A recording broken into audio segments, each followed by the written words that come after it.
Nah, kalau ini lebih jauh, begitu ya, dikaitkan lebih jauh, ini jadinya seperti ini gambarnya. Lebih lengkap lagi.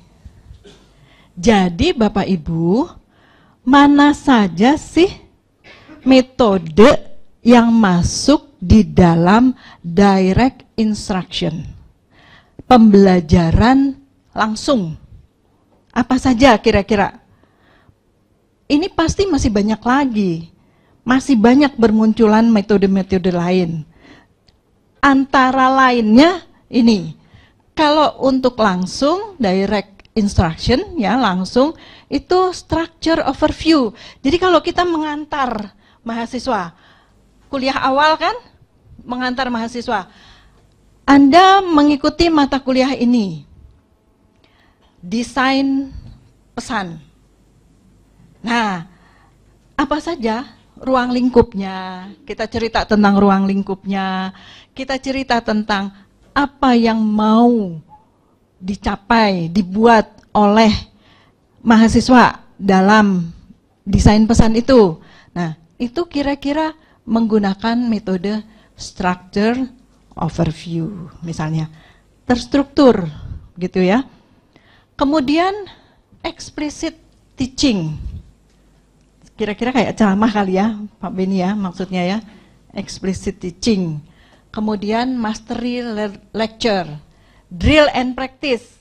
Kita kalau belajar bahasa Inggris kan, pengulangan-pengulangan kan. Bimbel. Ya, ulang-ulang. Drill and practice.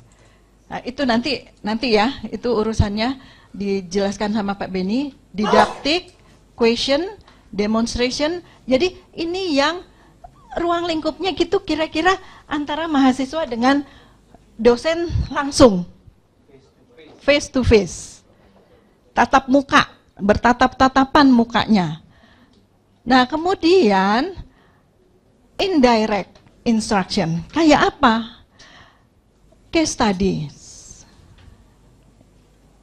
Kemudian problem solving, inquiry. Karena kita nggak harus kita yang ini loh masalahnya begini, kasusnya begini, pemecahannya begini. Nggak harus disuguhin oleh teachernya. Tapi kita kasih mereka clue-nya apa. Kita kasih kasus. Serahkan kepada mereka untuk pemecahan masalah, pemecahan kasus, atau menstudikan kasusnya. Nanti kita mendapatkan hasilnya. Secara tidak langsung, mahasiswa mengajarkan mahasiswa yang lain.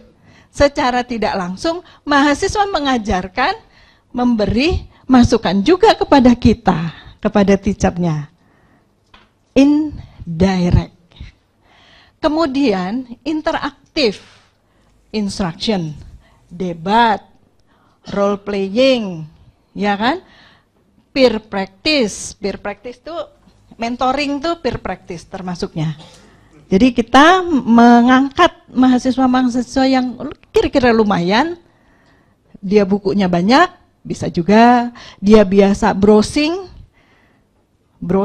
macam-macam, kita jadikan dia peer teaching, peer practice di dalam kelompok. Begitu, untuk membagi pengetahuannya bersama. Itu juga bisa.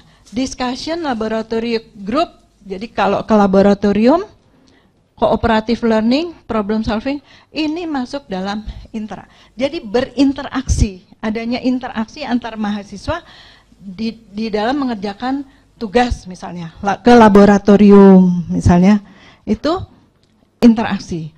Independent. Ada satu program komputer, gitu ya, kita berikan kepada mereka, komputer, pembelajaran berbasis komputer. Ada kan? Pembelajaran PBK, pembelajaran berbasis komputer, atau CAI, Computer Assisted Instruction, gitu kan? Nah, itu kan mereka nggak harus ketemu kita. Mereka bisa belajar interaksi, karena di situ ada penjelasan tentang materi, ada tugas, ada kuis, ada pertanyaan yang harus dijawab oleh mahasiswa langsung di situ. tanpa harus ketemu dosen.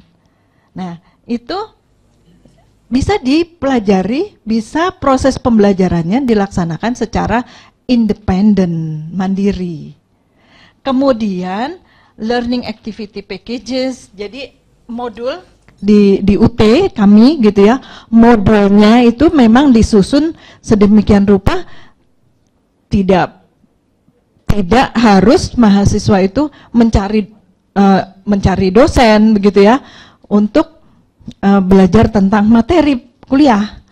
Itu disebut dengan learning activity packages.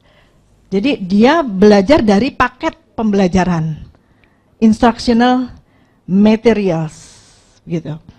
Koresponden, belajar lewat koresponden, lalu homework. Nah, homework yang diberikan secara online bisa kan sebetulnya.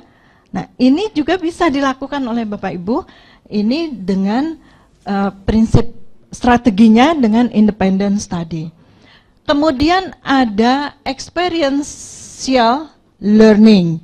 Jadi kalau kita mengajak mahasiswa kita untuk field trip, atau memberikan tugas lapangan kepada mahasiswa, wisata, tour, dan sebagainya, itu termasuk experience learning. Jadi field trip, conducting eksperimen, jadi melakukan percobaan ya, eksperimen, simulasi. Jadi ada barang-barang tertentu, simulasi, kalau pesawat ya simulasi pesawat begitu ya. Kemudian fokus imaging, games, termasuk itu di dalam strategi untuk experiential learning gitu. Nah, di dalam ini semua, ini sebetulnya model yang mau kita bangun, kita tinggal memilih mana, dan boleh ya, dengan irisan begini, ini artinya boleh saling beririsan antara strategi yang satu dengan yang lain di dalam suatu pembelajaran. Directnya ada, indirectnya ada, experience-nya ada. Experience-nya ada, kemudian independence-nya ada, dan indirect-nya juga ada, itu juga boleh, begitu. Jadi kita tinggal meramu menjadi suatu proses pembelajaran yang berarti, yang utuh menjadi satu kesatuan. Itu disebut dengan model pembelajaran. Dan di sini instructional skill-nya, di sisi-sisi sini yang mengisi semua ini adalah peran kita, yaitu peran kita sebagai teacher. Jadi inilah kepiawaian kita ada di sini. Piawai dalam penguasaan materi, piawai dalam keterampilan mengajar. Mau nggak mau karena kita dosen, ya. Jadi makanya kita dituntut untuk tahu belajar, tahu mengajar, dan tahu tentang pembelajaran. Karena itu tugas kita ya, gitu. Jadi mendidik, nah mau nggak mau semua itu dasarnya kita harus tahu dan mau, begitu. Nah kalau kita gambarkan, begitu ya, dari semua nih, dari semua ini pendekatan, dari semua pendekatan yang ada gitu ya dalam pembelajaran, kalau kita mau membangun model seperti apa sih kira-kira begitu. Nah, kita bisa seperti ini. Gitu. Jadi, misalnya untuk kuliah gitu. Oh, saya masih perlu adanya structure overview. Iyalah.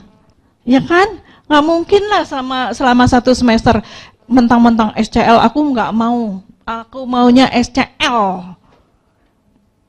Nggak ada itu direct learning. Nggak mungkin lah. Gitu.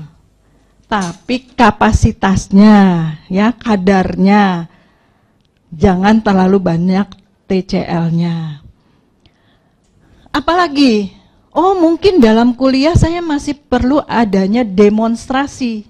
Ya, demonstrasi untuk kuliah. Iya, saya harus memperlihatkan suatu prosedur kerja. Suatu telekomunikasi itu seperti apa sih prosedur kerjanya? Ini kan perlu didemonstrasikan.